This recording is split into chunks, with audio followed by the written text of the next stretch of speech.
Filho de ministro do Tribunal de Contas da União é alvo de nova fase da Operação Registro Espúrio.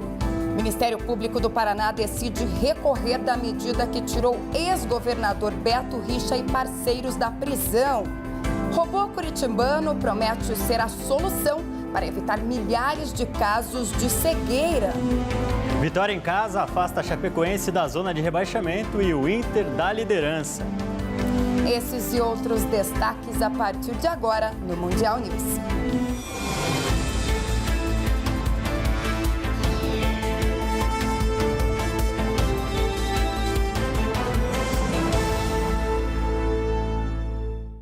Olá, uma ótima noite para você. O advogado Tiago Cedras, filho do ministro Haroldo Cedras do Tribunal de Contas da União, foi alvo da quarta fase da Operação Registro Espúrio, que foi deflagrada hoje pela manhã pela Polícia Federal. A operação, autorizada pelo STF, investiga supostos desvios de valores da conta especial Emprego e Salário. Segundo as investigações, os desvios chegam a 9 milhões de reais. O apartamento e o escritório de Tiago foram alvos de mandados de busca e apreensão. O sócio dele, Bruno de Carvalho Galiano, foi alvo de mandado de prisão temporária. A PF chegou a pedir a prisão de Tiago, mas o STF negou. Tiago Cedras é investigado pelos supostos crimes de peculato e corrupção ativa. Marcelo de Lima Cavalcante, chefe de gabinete do deputado federal Paulo Pereira da Silva, o Paulinho da Força do Solidariedade de São Paulo, também foi alvo de mandado de busca e de prisão temporária. Ele foi preso em São Paulo hoje. No total, a Polícia Federal cumpriu 16 mandados de busca e apreensão e 9 de prisões temporárias em Brasília, Goiânia, Anápolis, São Paulo e também no município de Londrina, no Paraná.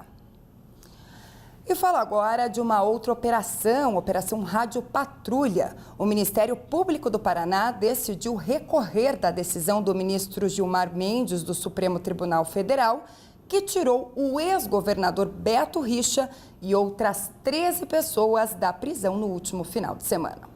Procuradores do Grupo de Atuação Especial de Combate ao Crime Organizado estão preparando recursos para tentar revogar a determinação feita pelo Supremo Tribunal Federal na última sexta-feira, onde o ex-governador Beto Richa e outros investigados na Operação Rádio Patrulha tiveram sua soltura decretada.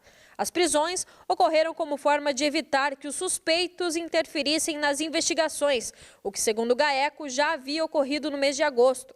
Na ação, os procuradores ressaltam que o contador Dirceu Pupo, homem de confiança da família Richa, é suspeito de tentar atrapalhar as investigações de corrupção, fraudes em licitações e lavagem de dinheiro. Primeiro, a nossa investigação começou em meados de maio, ou seja, se os fatos foram em 2012, eles iriam passar e não iriam ser investigados. Essa é uma realidade. Como passamos a investigar? Passamos a investigar porque fomos procurados por uma pessoa, um colaborador, que disse, olha, eu tenho conhecimento disso, eu até participei e, portanto, eu consinto em colaborar com a Justiça e isso é negociado como a lei prevê. Nós negociamos, nós verificamos se o que aquela pessoa narrou, a narrativa é uma coisa, se nós tínhamos elementos materiais confirmatórios mínimos para terminar uma fase da investigação, foi o que nós fizemos. Se isto coincidiu com o período eleitoral, como eu disse, o Ministério Público não se pauta realmente, não é proibido por lei fazer esse tipo de investigação no período e, logicamente, melhor seria que não tivéssemos essa celeuma. Mas, efetivamente, nós estamos bastante tranquilos que nós agimos de modo impessoal. Como eu disse, o Ministério Público não pensa em proteger ou perseguir o partido XYA ou o candidato ZHS. Nós realmente nos pautamos, isso é muito verdadeiro e sincero, nós nos pautamos pela impessoalidade. O GAECO comunicou que vai protocolar um recurso ainda hoje em função da determinação do ministro Gilmar Mendes, que decretou a soltura do ex-governador do Paraná, Beto Richa, na última sexta-feira, após a sua prisão temporária ter sido convertida em preventiva. É absolutamente inconformado com a forma como a decisão foi produzida, não quanto ao mérito, necessariamente mérito dela. Mas, em segundo plano, e por conta disso, existem os recursos ou as possibilidades de petição ao Supremo, é o que nós estamos, então, neste momento, tentando finalizar para ingressar no Supremo com essa nossa manifestação de inconformismo. A investigação está em vias finais e a denúncia será apresentada ao Judiciário em breve. Mas as consequências da prisão de Beto Richa durante o período da campanha eleitoral já começam a aparecer. A governadora interina Cida Borghetti, do PP, da coligação Paraná Decide, realizou um pedido de afastamento do candidato ao Senado da chapa. A solicitação foi aprovada pela maioria e a determinação foi repassada ao jurídico para formalização junto ao TRE. A defesa de Richa foi procurada pela nossa equipe de reportagem, mas não se pronunciou sobre o assunto. E agora, falo sobre uma outra força-tarefa que foi deflagrada hoje para apreender documentos relacionados a um esquema de abertura de empresas e negociação de imóveis por estrangeiros, isso em João Pessoa, na Paraíba. A Operação Fratelli cumpriu mandados de busca e apreensão em João Pessoa e também em Maceió, e estima que a fraude pode superar a quantia de 5 milhões de reais. As investigações tiveram início há aproximadamente 6 meses após uma denúncia feita por uma das vítimas que descobriu o desvio de mais de 600 mil reais, inicialmente relacionados a apenas uma das empresas investigadas. As investigações identificaram que um dos investigados, o técnico em contabilidade Alexandre José de Brito, possui 60 empresas registradas em seu nome, sendo grande parte de empresas de construção civil em sociedade com estrangeiros. A Polícia Civil de Alagoas apreendeu documentos e equipamentos eletrônicos dos investigados, que serão analisados agora para então concluir as investigações.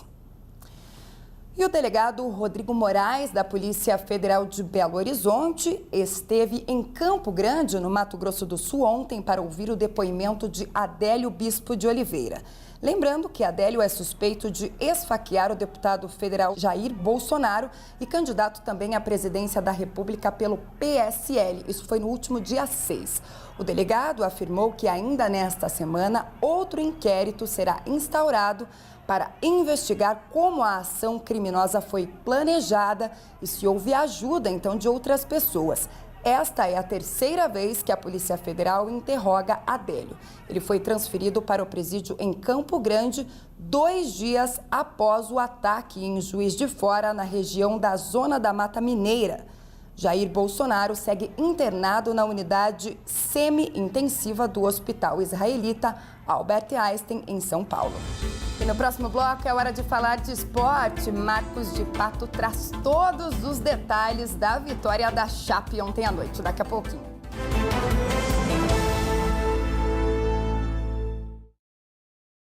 Mãos desenha um homem aflito à procura de algo. Onde está meu título? Frase onde está meu título é escrita num pequeno caderno. Todo ano de eleição rola a mesma pergunta. Mas em 2018, seu título tá na mão. Mãos surgem com as palmas voltadas para cima. É só usar o app e-título. Simples e rápido. Mão desenha homem e a frase dita. Você pega o seu celular ou tablet. Celular e tablet são colocados lado a lado. E baixa o aplicativo disponível na App Store e Google Play. Setas apontam para celular. Depois, é só acessar e inserir os seus dados. Dados pessoais aparecem. Pronto! A via digital do seu título de eleitor está aqui. Se você já tiver feito o cadastro biométrico, seu título digital virá com foto e você nem precisa levar outro documento no dia da eleição. Muito mais prático. Mas se você ainda não fez a biometria, seu título precisa ser usado junto com um documento oficial com foto. Não falei? Seu título está na mão. É a Justiça Eleitoral inovando e modernizando. Como sempre. Surge logo da Justiça Eleitoral.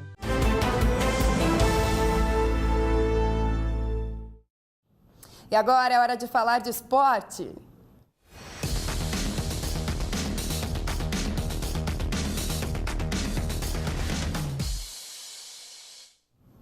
Uma boa noite para você, Marcos de Pato. Vamos começar então falando de Campeonato Brasileiro, destaque para Chapecoense ontem. Olá, Thaís, boa noite a você que nos assiste. Olha, para muita gente uma surpresa, apesar da Chapecoense ser forte em casa, a equipe venceu o Internacional na partida de fechamento da 25ª rodada do Campeonato Brasileiro na noite desta segunda-feira. Com o resultado, a equipe catarinense deixou a zona de rebaixamento e impediu que o Colorado reassumisse a liderança da competição. Na Arena Condá, os visitantes saíram na frente. De pênalti, o atacante Nico Lopes deixou o Colorado em vantagem no placar aos 25 minutos de jogo. Mas a Chape reagiu ainda no primeiro tempo, com o gol de Leandro Pereira aos 36 minutos. E a história se repetiu no segundo tempo. O camisa 90 do Verdão voltou a marcar, de novo aos 36 minutos. Placar final, Chapecoense 2, Internacional 1. Vamos ver então como ficou a tabela de classificação depois de finalizada essa rodada. O São Paulo segue na liderança, agora com 50 pontos, apenas um na frente do Internacional, segundo colocado, com 49. Palmeiras com 47 e Flamengo com 45 fecham o G4 da competição. O Grêmio vem na quinta colocação com 44 pontos, seguido do Atlético Mineiro com 42, fechando a zona da pré-Libertadores. Aí vem o Cruzeiro com 34 pontos na sétima colocação, seguido do Corinthians com 33 pontos. A zona do rebaixamento começa com o Ceará, 17º colocado com 27 pontos. O Vasco é o 18º com 25, seguido do Sport com 24 e o Paraná com apenas 16 pontos, é o lanterna do Campeonato Brasileiro. E agora o assunto é Fórmula 1, com a vitória de Lewis Hamilton no GP de Singapura no fim de semana. O alemão Sebastian Vettel agora vai ter que tirar a vantagem de 40 pontos do britânico nas últimas corridas até o fim da temporada. A Ferrari chegou em Singapura com status de favorita, mas viu Hamilton contrariar as expectativas e dominar a 15ª etapa da temporada 2018. Com a vitória de ponta a ponta, o britânico da Mercedes chegou ao 7º triunfo no ano. Max Verstappen e Sebastian Vettel completaram o pódio em segundo e terceiro lugares, respectivamente. Com o resultado deste domingo, o inglês chegou aos 281 pontos. Vettel, da Ferrari, tem 241 e o finlandês Kimi Raikkonen, também da escuderia italiana, tem 174 pontos. A próxima etapa da Fórmula 1 é daqui a 2 semanas, com o GP da Rússia em Sochi. E essas são as informações de hoje, Thaís, do esporte. Eu volto com você. Obrigada por hoje, Pato. Uma boa noite. Até amanhã. E olha só, no próximo bloco você vai conhecer um robô que foi criado por curitibanos na tentativa de diminuir o número de cegueira no mundo. Daqui a pouquinho.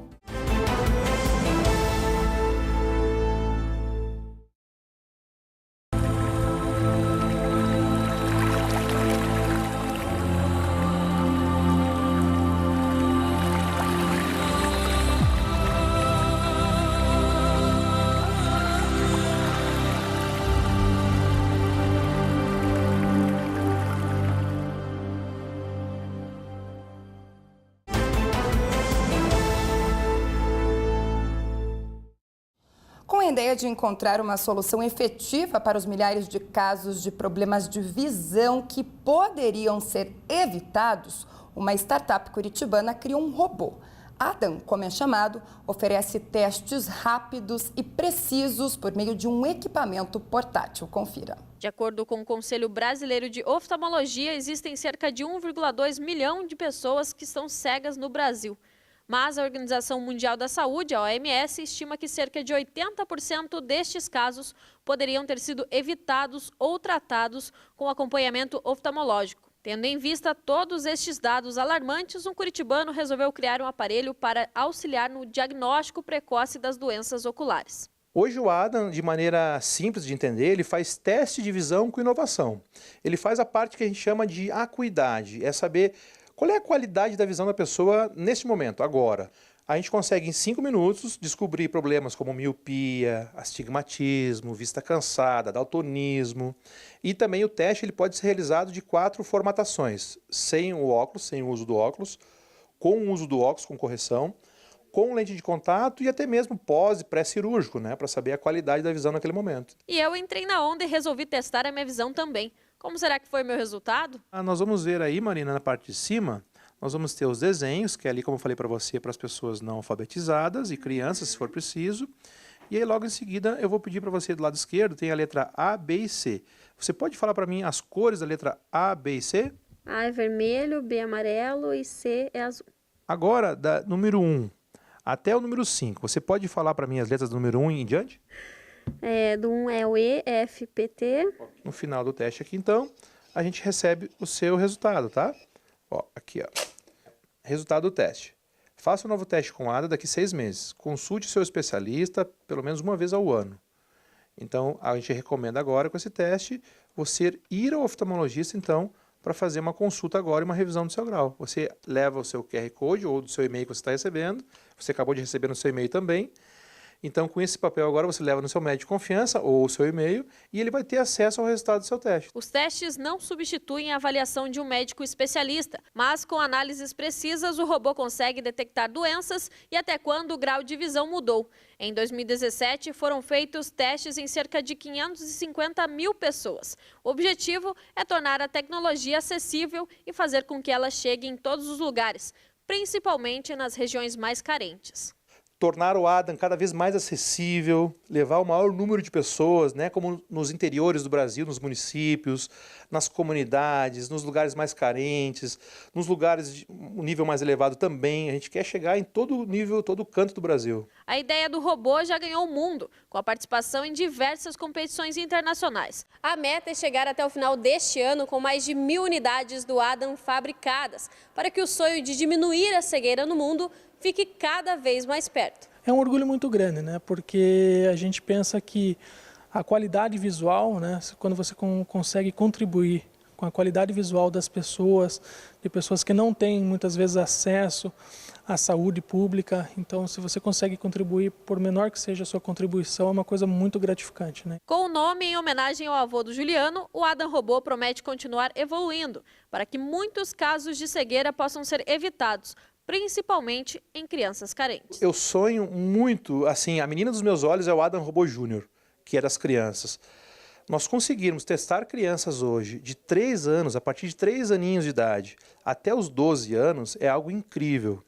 Porque hoje o abandono nas escolas, a evasão escolar, um dos primeiros motivos é a falta de visão. Só que as crianças não sabem, né? É como nós estávamos conversando anteriormente. O mundo da criança é aquele, ela enxerga aquele jeito desde que nasceu e ela vai perdendo a visão. Então o meu sonho é ter um ADAM Robô Júnior em cada escola do Brasil e nós podermos triar nossos alunos 2 vezes ao ano.